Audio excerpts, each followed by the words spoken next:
Assalamualaikum warahmatullahi wabarakatuh.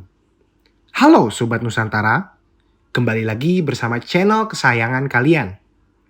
Gak kerasa ya, kita telah memasuki tahun politik dan semakin dekat dengan pesta demokrasi terbesar di Indonesia. Untuk itu, ada beberapa hal penting yang perlu kita ketahui dan kita persiapkan. Edukasi politik menjadi hal yang sangat penting mengingat banyaknya pemilih di kalangan Gen Z di tahun 2024 nanti.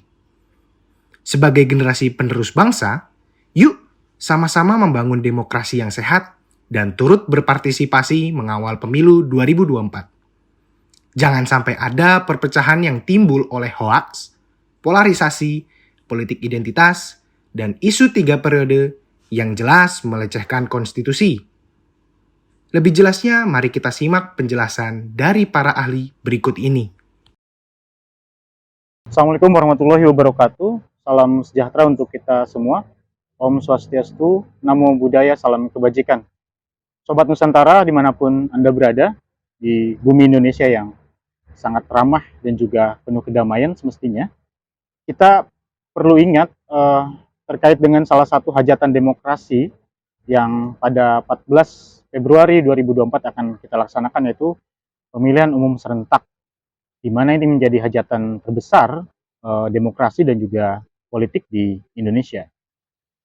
Beberapa catatan evaluasi dari pemilu sebelumnya di 2019, salah satu hal yang menjadi highlight yang cukup penting adalah tentang keterbelahan sosial atau keterbelahan di masyarakat atau yang populer disebut dengan polarisasi. Hal ini mencuat khususnya bila kita lihat pada 2019, di mana para pendukung antar calon kemudian mencoba melakukan berbagai macam manuver, termasuk di situ manuver politik yang kemudian mencederai harmoni kebangsaan kita. Polarisasi menjadi hal yang saat ini diperbincangkan di banyak forum, di banyak ruang, bersama banyak pakar begitu. Nah, ini juga kemudian yang harus kita perhatikan menuju pemilu serentak 2024 yang akan dilaksanakan 14 Februari nanti. Saya kira salah satu atau beberapa hal yang kemudian menciptakan polarisasi terjadi, khususnya pada segmentasi pemilihan umum serentak, adalah salah satunya adalah tentang literasi politik publik yang memang masih cukup jauh dari tingkat kemapanan. Hal ini juga yang kemudian berkait kelindan dengan tingkat informasi yang hari ini sangat mudah diakses oleh banyak orang. Sehingga informasi hari ini seperti tsunami informasi yang siapa saja yang tidak bisa berenang atau tidak memiliki kecakapan literasi, dia akan hanyut di dalamnya kemudian menjadi korban gitu. Catatan 2019 semestinya menjadi hal yang kita pertimbangkan secara serius untuk melakukan mitigasi agar tidak terjadi lagi hal-hal yang tidak diinginkan. 2019 dalam laporan Bawaslu RI di rentang 2018-2019 setidaknya ada 5.013 kasus yang tercatat di media sosial terkait dengan kampanye negatif yang dilakukan oleh tentu berbagai macam oknum untuk kepentingan tertentu begitu. Hoax menjadi salah satu hal yang kemudian mempertajam polarisasi di tengah masyarakat. Hal ini salah satunya tadi saya singgung adalah kurangnya literasi politik. Bicara tentang literasi politik, sebetulnya ini tidak hanya tanggung jawab beberapa pihak. Kita katakan misalnya negara, tapi literasi politik publik semestinya memang menjadi kerja-kerja bersama. Mulai dari pegiat politik, pemilu dan demokrasi, akademisi, negara, dan para penyelenggara. Khususnya dalam hal ini adalah partai politik. Saya melihat ada kekosongan di sini terkait dengan literasi publik di partai politik. Karena mereka lah peserta yang sebetulnya menjadi main atau menjadi utama bagaimana kemudian substansi demokrasi di Indonesia itu bisa diwujudkan. Kalau kita masih memulai dengan kampanye yang sifatnya destruktif, artinya kita menjatuhkan lawan dengan kampanye negatif, bahkan kampanye hitam yang memasukkan informasi dengan hoax, saya kira demokrasi kita belum bisa beranjak pada demokrasi substansial. Karena sebetulnya menuju Indonesia yang demokratik secara substantif adalah tentang politik ide atau politik gagasan. Sehingga berbagai macam potensi polarisasi yang disebabkan oleh hoax nampaknya tidak akan terjadi atau minimal terminimalisir. Oleh sebab itu, dalam hal ini sebetulnya baik pemerintah maupun sipil, yang dalam hal ini bisa kita katakan beberapa non-government organization atau NGO yang memang fokus dalam hal-hal pendidikan politik dan demokrasi, itu memiliki peran yang sangat sentral sebetulnya. Sehingga berbagai unsur untuk menyukseskan pemilu yang sehat, pemilu yang substantif, itu bisa diselenggarakan dengan adanya tingkat kemapanan gagasan di masing-masing unsur itu. Sehingga bicara pemilu adalah bicara tentang gagasan.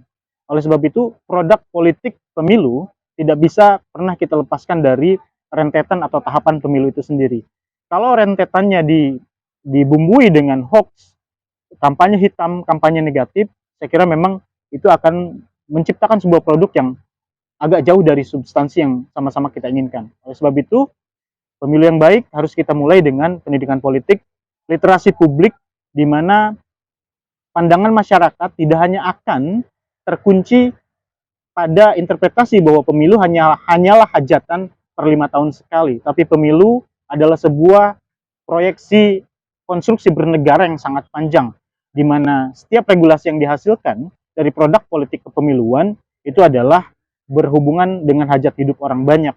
Regulasi pemerintah, regulasi daerah, semuanya akan menyangkut dengan kehidupan sehari-hari masyarakat. Oleh sebab itu, masyarakat perlu sadar bahwa rentetan pemilu ini penting.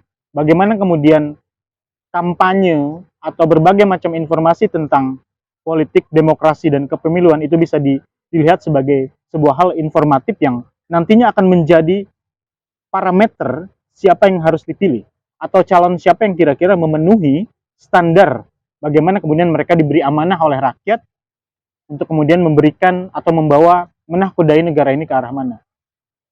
Saya highlight lagi masalah polarisasi ini menjadi PR penting tidak hanya oleh satu atau dua unsur, tapi bagi kita semua anak bangsa untuk kemudian bisa melihat. Sekurang-kurangnya ada tiga yang saya sorot untuk menjadi modal mitigasi. Yang pertama adalah internalisasi nilai-nilai Pancasila, karena itu adalah dasar untuk kemudian kita sebagai anak bangsa melihat atau melakukan aksi-aksi yang kemudian bisa bersifat konstruksif bagi negara ini. Internalisasi nilai-nilai Pancasila mulai dari sila 1 sampai sila kelima adalah modal. Saya kira di mana heterogenitas bangsa ini terdiri dari berbagai macam unsur tradisi, unsur budaya yang kemudian bersepakat bersatu dalam satu kemah besar bernama Negara Kesatuan Republik Indonesia. Yang kedua adalah literasi politik yang tadi saya singgung di awal. Ini menjadi penting karena ini tugas banyak sekali unsur, terutama peserta pemilu, yang kemudian mulai berpikir tidak lagi menggunakan cara-cara destruktif yang mengakibatkan polarisasi sosial, keterbelahan anak bangsa hanya karena pretensi politik yang semestinya bisa dilakukan dengan cara-cara yang lebih elegan. Apa itu? Tadi, politik gagasan. Calon atau kandidat peserta pemilu sudah harus mulai dengan substansi masalah bangsa berikut dengan solusinya dalam satu bingkai sekaligus, sehingga bisa dipahami oleh segala unsur lapisan masyarakat. Sehingga masyarakat disuguhkan kampanye-kampanye yang memiliki nutrisi yang baik, alih-alih kampanye-kampanye yang bersifat destruktif, sehingga menyebabkan polarisasi semakin tajam di masyarakat. Yang terakhir adalah spiritual, atau hal yang sifatnya modal kapital bangsa ini. Tidak bisa naif kita melihat bahwa adanya spiritualitas di sana. Sehingga di sini adalah pentingnya adanya spiritual wisdom. Bagaimana unsur-unsur ulama, unsur-unsur orang-orang yang memiliki kepakaran atau public trust yang kuat dalam hal keagamaan itu bisa memberikan wisdom, kebijaksanaan untuk kemudian bisa meredam berbagai macam isu yang berpotensi untuk memecah belah bangsa ini. Artinya berbagai macam unsur atau informasi bisa diredam, bisa difilter, tidak langsung direspon. Nah, hari ini memang kondisinya adalah bahkan dalam unsur spiritual atau para pemuka agama dalam beberapa hal, oknum-oknum bisa lebih vokal untuk memberikan sebuah bensin perpecahan. Nah, saya kira ini yang perlu kita luruskan sehingga arah pemilu 2024 bisa dimitigasi dari berbagai macam potensi kerusakan sosial yang bisa hadir. IKP Bawaslu yang terbaru masih tetap memperlihatkan bahwa SARA menjadi satu bagian yang sangat berpotensi mengisi kampanye-kampanye menuju 2024. Saya kira Sobat Nusantara dimanapun berada, kita mulai bahwa di Indonesia kita harus mulai dari diri kita sebagai manusia, kemudian diri kita sebagai warga negara Indonesia, baru dilanjutkan oleh atribusi-atribusi lainnya yang bersifat parsial ataupun bersifat segmented begitu. Sehingga berbagai macam visi, cita-cita para founding fathers bangsa ini tentang Indonesia yang damai, tentang Indonesia yang sejahtera itu bisa dicapai. Meskipun tentu ada banyak tahapan panjang. Saya kira itu teman-teman, selamat menikmati berbagai macam informasi yang kemudian akan disajikan terkait dengan pemilu, demokrasi, dan politik yang kemudian teman-teman harus bisa memfilter itu dengan baik agar menciptakan suasana yang damai dan juga penuh ketenangan untuk bangsa kita. Terima kasih, sampai jumpa di lain kesempatan. Assalamualaikum warahmatullahi wabarakatuh.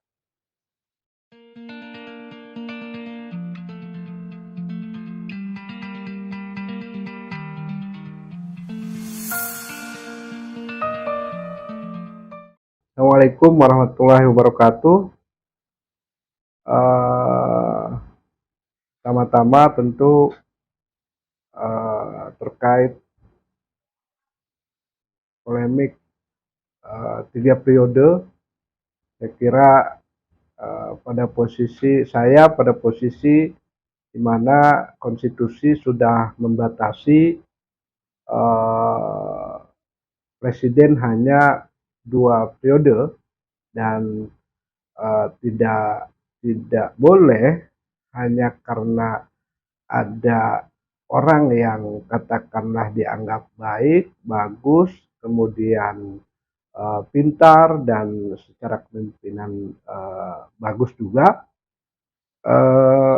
itu kemudian ingin merubah konstitusi secara tiba-tiba.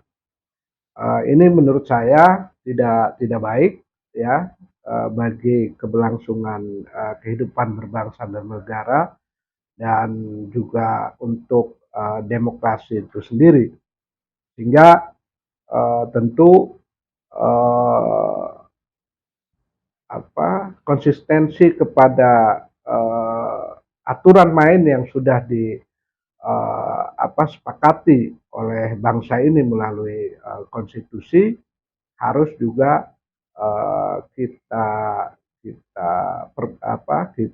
pertegas dan harus kita maksimalkan upaya-upaya penolakan terhadap isu-isu adanya 3 periode. Pemilu 2024 adalah keniscayaan, itu adalah amanat undang-undang pemilu dan juga tahapannya sudah dimulai. Saya kira tinggal masuk kepada proses setelah verifikasi baik administrasi maupun faktual sudah selesai, para peserta pemilu sudah ditetapkan, maka masuk nanti pada proses penjaringan pencalegan, kemudian juga nanti beberapa bulan lagi ada pencapresan. Nah, menghadapi pemilu 2024, saya kira kita optimis saja bahwa pemilu akan dilaksanakan sesuai jadwal, sesuai tahapan, dan sebagai masyarakat atau rakyat Indonesia, kita harus menyongsong pemilu 2024 itu dengan optimisme yang tinggi dan hindari politik identitas serta polarisasi, ya, di mana pelajaran berharga 2 kali pemilu presiden 2014 dan 2019 kontraproduktif ya terhadap keharmonisan kita berbangsa dan bernegara.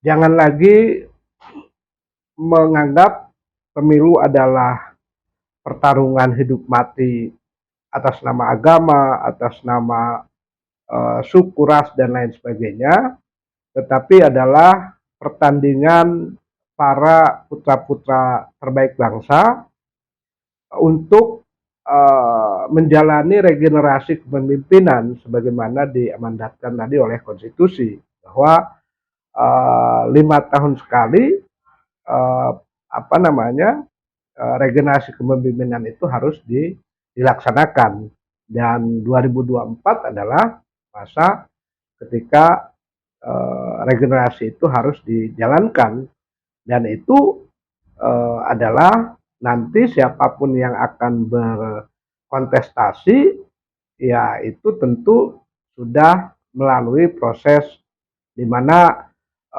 partai politik yang punya kewenangan atau diberikan hak untuk mencalonkan partai politik atau gabungan partai politik tentu sudah melalui verifikasi yang ketat, ya, siapa yang akan dicalonkan oleh masing-masing partai atau gabungan partai politik tersebut. Nah, disitulah tentu sebagai masyarakat kita hanya atau harus menguji ya track record dan juga rekam jejak atau program-program apa ya yang ditawarkan oleh mereka, dihubungkan dengan tadi track record yang sudah dijalaninya, apakah dia sebagai pemimpin daerah atau sebagai mungkin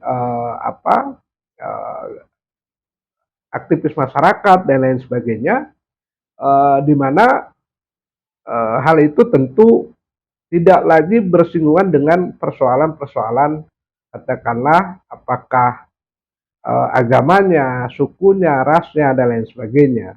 Yang terpenting adalah tentu track record dan perjalanan bagaimana dia memimpin, bagaimana dia akan memimpin ke depannya, itu yang mungkin harus kita kedepankan. Dialogis, diskusi, kemudian membandingkan antara satu calon dengan calon lain, ya itu dipersilahkan gitu ya. Tetapi jangan sampai masuk ke ranah-ranah yang kemudian menimbulkan polarisasi atau lebih tegasnya soal politik identitas itu ya, yang lebih banyak madorot daripada manfaatnya untuk bangsa dan negara. Terutama kalau kita mendengar ya, baik itu pidato presiden, pidato para negara lain dan lain sebagainya, di mana 2023 dan kedepannya adalah tahun-tahun terberat semua negara dalam konteks turbulensi ekonomi dan lain sebagainya. Nah, ini yang harus juga kita persiapkan ke depan, pemimpin yang seperti apa yang kita mau ya dalam menghadapi tantangan global itu. Jangan sampai di tempat lain, di negara-negara lain, bahkan negara-negara yang jauh lebih muda dari kita, mereka sudah mampu menguasai teknologi dan lain sebagainya, sementara kita masih ribut di soal-soal yang sangat remeh-temeh ya, yang tidak melahirkan satu optimisme dalam menyongsong kemajuan Indonesia, khususnya Indonesia Emas tahun 2045, di mana capaian Indonesia yang telah mampu memberikan warna di pemimpinan G20 ini yang harusnya dituju ya oleh kita semua sebagai bangsa, rakyat, para elit, para pejabat, para pimpinan parpol, menyiapkan kader-kader, menyiapkan calon pemimpin yang mampu membawa ke era kejayaan Indonesia ya, dengan sejumlah katakanlah sumber daya alam yang melimpah, kecerdasan para anak-anak bangsa kita ini bisa diorganisir sedemikian rupa agar memang rakyat Indonesia juga tidak terjebak pada selalu hal-hal yang tadi remeh-temeh dan tidak produktif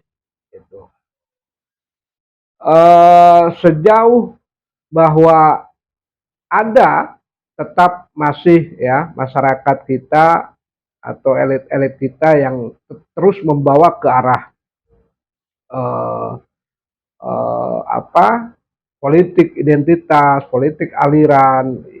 Nah ini yang mungkin ya kita nanti tinggal upaya-upaya hukum, upaya-upaya dialogis dan juga law enforcement tetap harus dilakukan, itu ya, untuk kemudian bahwa upaya itu tetap harus dimaksimalkan agar melalui proses hukum itu ada efek jera ya untuk para orang-orang yang tidak mau berhenti memakai politik identitas. Demikian saya kira pandangan saya. Terima kasih atas waktunya. Assalamualaikum warahmatullahi wabarakatuh.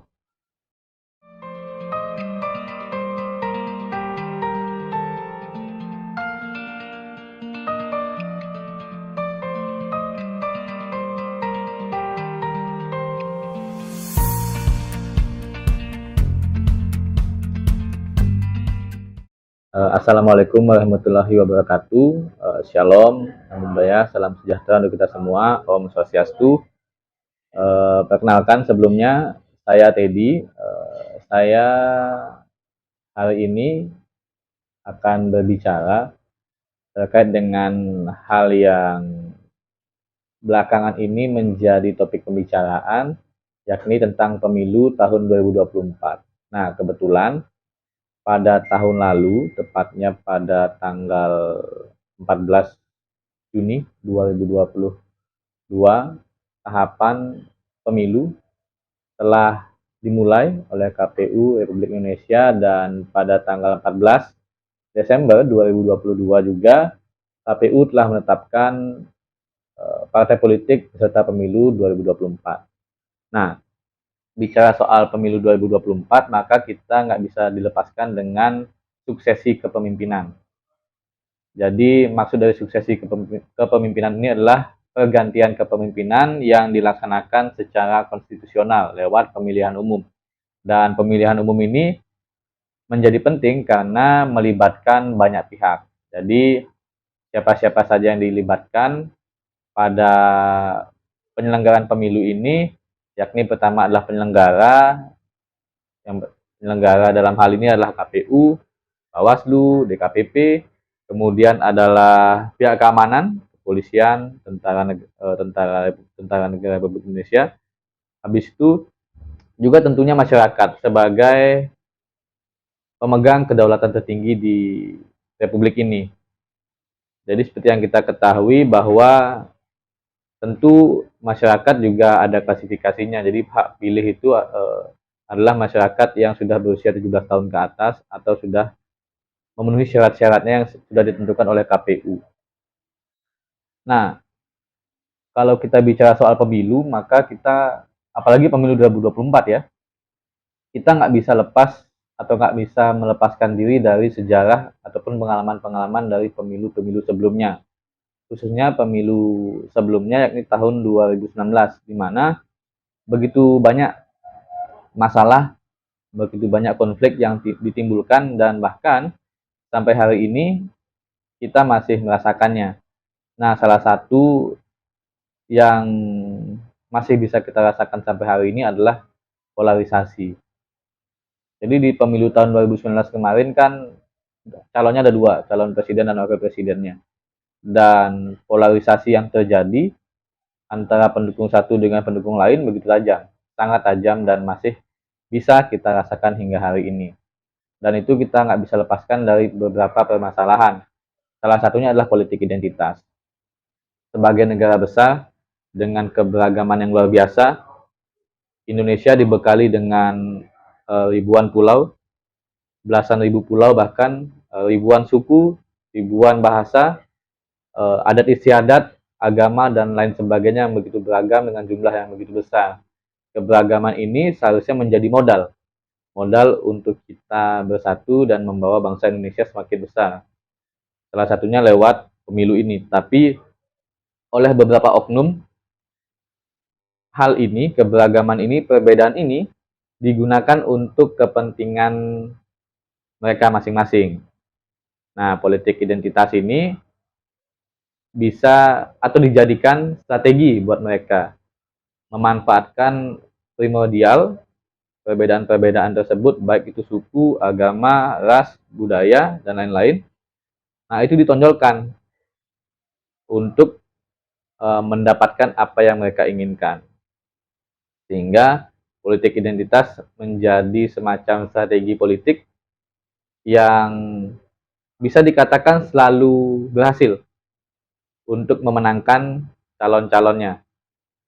Kayak gitu.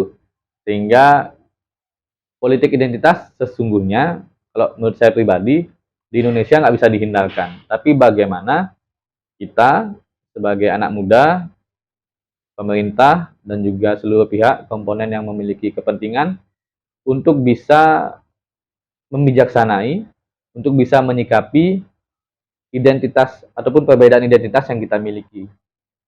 Sehingga ketika kita bisa menyikapinya dengan bijak, perbedaan identitas ini bukan menjadi masalah. Kayak gitu, malah menyatukan kita semua menuju pemilu yang berkualitas. Kemudian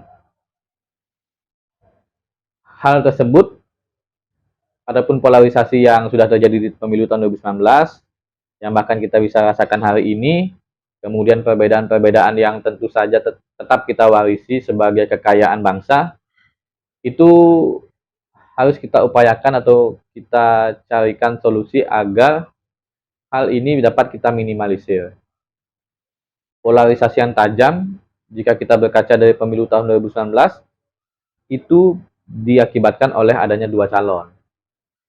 Dan kalau kita melihat situasi politik hari ini, khususnya yang terlihat di sosial media ya, ataupun di berita-berita mainstream, maka kondisi koalisi hari ini memungkinkan bagi pemilu 2024 memunculkan lebih dari dua calon, bahkan 3-4 calon. Dan hal itu menjadi hal baik karena rakyat disuguhkan oleh banyak pilihan dan rakyat sendiri pun bisa memilah dan memilih siapa sih pemimpin yang layak untuk mereka pilih dan layak untuk memimpin Indonesia 5 tahun ke depan. Dan kalau kita kembali bicara soal pemilu, maka hari ini pemilih pada saat pemilu ke depan akan didominasi oleh kaum-kaum muda, kaum-kaum saya lah. Jadi generasi milenial, generasi Y, dan generasi Z. Jadi anak-anak muda yang kelahiran 2003 sampai paling mentok 2007 itu sudah bisa memilih di 2024. Jadi anak-anak kelahiran 2007 di tahun 2024 sudah berusia 17 tahun. Tapi dari beberapa penelitian mengatakan bahwa generasi Z khususnya yang sejak lahir sudah akrab dengan teknologi itu cenderung apatis, tidak peduli dengan politik. Mungkin sudah menganggap politik ini sebagai hal yang nggak baik lah, kotor dan sebagainya. Tetapi perlu dicatat oleh generasi Z terutama, generasi Y dan generasi Z lah ya, adalah bahwa untuk kita mendapatkan hasil yang baik, untuk kita mendapatkan pemimpin yang baik di pemilu tahun 2024 mendatang, maka prosesnya juga mesti kita kawal bersama. Jangan sampai ketika kita memilih untuk apatis, memilih untuk tidak peduli dengan proses pemilu, tetapi ketika keluar hasilnya, kita malah mengeluh. Kenapa sih pemimpinnya kayak gini? Itu kan dikembalikan lagi kepada kita, bahwa untuk mendapatkan hasil yang baik, maka kita harus menentukan diri bahwa prosesnya juga harus kita kawal.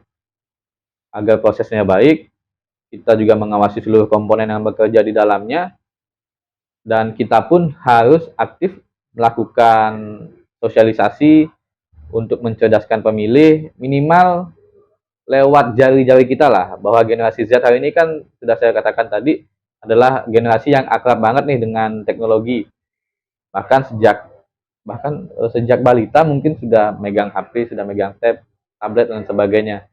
Sehingga lewat jari-jari kita, lewat platform yang kita miliki, baik itu sosial media, baik Facebook, Twitter, Instagram, dan sebagainya, kita bisa sebarluaskan informasi-informasi yang penting terkait dengan pemilu, mengajak pemilih-pemilih muda yang persentasenya mendominasi pada saat pemilih untuk memilih dengan baik, dengan cerdas, jangan sampai terjebak dengan politik identitas, jangan sampai terjebak dengan politik uang, jangan sampai terjebak dengan black campaign, dan hal-hal lain yang dapat menciderai semangat pemilu yang memiliki asas langsung, umum, bebas, rahasia, jujur, dan adil. Dan harapannya ke depan, saya sebagai anak muda dan kalian juga sebagai anak muda, generasi Y dan generasi Z, jangan apatis, tetap optimis dengan masa depan bangsa Indonesia, dan kita semua wajib untuk mengawal proses pemilu 2024 agar prosesnya baik dan menghasilkan pemimpin-pemimpin yang baik untuk membawa Indonesia mendekat dengan cita-citanya sesuai dengan Undang-Undang Dasar 1945. Mungkin sekian yang bisa saya sampaikan. Terima kasih.